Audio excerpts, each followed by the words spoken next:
ആമയിഴഞ്ചാൻ തോട്ടിൽ ശുചീകരണത്തിനിടെ മരിച്ച എൻ ജോയുടെ കുടുംബത്തിന് 10 ലക്ഷം രൂപ നഷ്ടപരിഹാരം നൽകാൻ മന്ത്രിസഭായോഗത്തിൽ തീരുമാനം. ജോയുടെ കുടുംബത്തിന് കോർപ്പറേഷൻ വീട് വെച്ച് നൽകും. ജോയുടെ മരണത്തിന് ഉത്തരവാദി കോർപ്പറേഷനാണെന്ന് ആരോപിച്ച് യൂത്ത് കോൺഗ്രസ് നടത്തിയ മാർച്ചിൽ സംഘർഷമുണ്ടായി. റെയിൽവേയും നഷ്ടപരിഹാരം നൽകണമെന്നാവശ്യപ്പെട്ട് ഡിവൈഎഫ്ഐ സെൻട്രൽ റെയിൽവേ സ്റ്റേഷനിലേക്ക് മാർച്ച് നടത്തി. മുഖ്യമന്ത്രിയുടെ ദുരിതാശ്വാസ നിധിയിൽ നിന്ന് എൻ ജോയിയുടെ മാതാവിന് 10 ലക്ഷം രൂപ നൽകാനാണ് മന്ത്രിസഭായോഗം തീരുമാനിച്ചത്. കൂടാതെ ജോയിക്ക് തിരുവനന്തപുരം കോർപ്പറേഷൻ വീടും നിർമ്മിച്ചു നൽകും. മേയർ ആര്യ രാജേന്ദ്രനാണ് തീരുമാനം അറിയിച്ചത്. സംസ്ഥാന സർക്കാർ 10 ലക്ഷം രൂപയുടെ ധനസഹായം പ്രഖ്യാപിച്ചു കഴിഞ്ഞിട്ടുണ്ട്.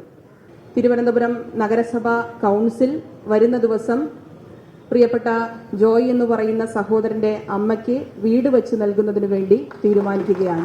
ജോയിയുടെ മരണത്തിന് ഉത്തരവാദി കോർപ്പറേഷനാണെന്നും മാലിന്യ നീക്കത്തിൽ വീഴ്ച വരുത്തിയ മേയർ രാജിവെക്കണമെന്നും ആവശ്യപ്പെട്ട യൂത്ത് കോൺഗ്രസ് കോർപ്പറേഷനിലേക്ക് നടത്തിയ മാർച്ച് സംഘർഷത്തിൽ കലാശിച്ചു. മതിൽ ചാടിക്കടക്കാൻ ശ്രമിച്ച പ്രവർത്തകരെ പോലീസ് അറസ്റ്റ് ചെയ്ത് നീക്കി.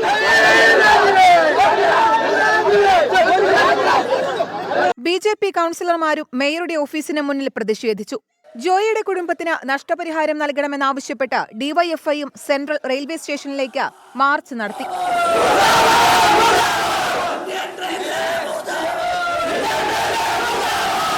അതേസമയം ജോയിയുടെ മരണത്തിൽ റെയിൽവേക്കാണ് ഉത്തരവാദിത്തമെന്ന് CPIM ആവർത്തിച്ചു.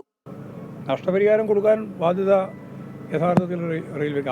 അവർ ചുമതലപ്പെടുത്തിയിട്ടുള്ള ഉദ്യോഗസ്ഥരാണ്, ജീവനക്കാരാണ്, പാവപ്പെട്ട തൊഴിലാളിയാണ്. അവർക്ക് നഷ്ടപരിഹാരം കൊടുക്കുന്നതിനെയാണ് ഞാൻ പ്രതീക്ഷിക്കുന്നത്. ജോയിയെ രക്ഷപ്പെടുത്താൻ അക്ഷീണം പ്രവർത്തിച്ച ഫയർഫോഴ്സ് സ്കൂബ ഡൈവിംഗ് അംഗങ്ങളെ തദ്ദേശ വകുപ്പ് മന്ത്രി MB രാജേഷും കോർപ്പറേഷനും ചേർന്ന് ആദരിച്ചു. 24 തിരുവനന്തപുരം.